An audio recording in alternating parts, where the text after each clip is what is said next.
In the previous video, we saw thread synchronization with lock. Here we are at the fifth video of this section, thread synchronization with rlock.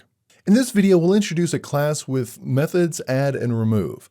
Further, we'll carry out the rlock parentheses call within the class. If we want only the thread that acquires a lock to release it, we must use a rlock object. Similar to the lock object, the rlock object has two methods, acquire and release. Rlock is useful when you want to have a thread-safe access from outside the class and use the same methods from inside the class.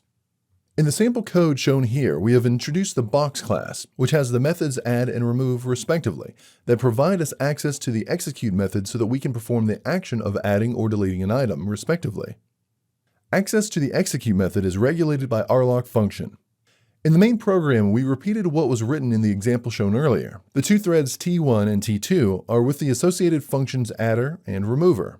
The functions are active when the number of items is greater than 0. The call to rlock parentheses is carried out inside the box class as shown here. The two functions, adder and remover, interact with the items of the box class respectively, and call the box class methods add and remove. In each method call, a resource is captured and then released. As for the lock object, rlock owns the acquire and release methods to acquire and release the resource. Now open the command prompt and go to the working directory. Run the Python command as shown. The execution result of the rlock parentheses object's example is as shown. As you can see, it is adding one item as well as removing one item. So we saw the process of thread synchronization with rlock. In the next video, we'll carry out the thread synchronization with semaphores.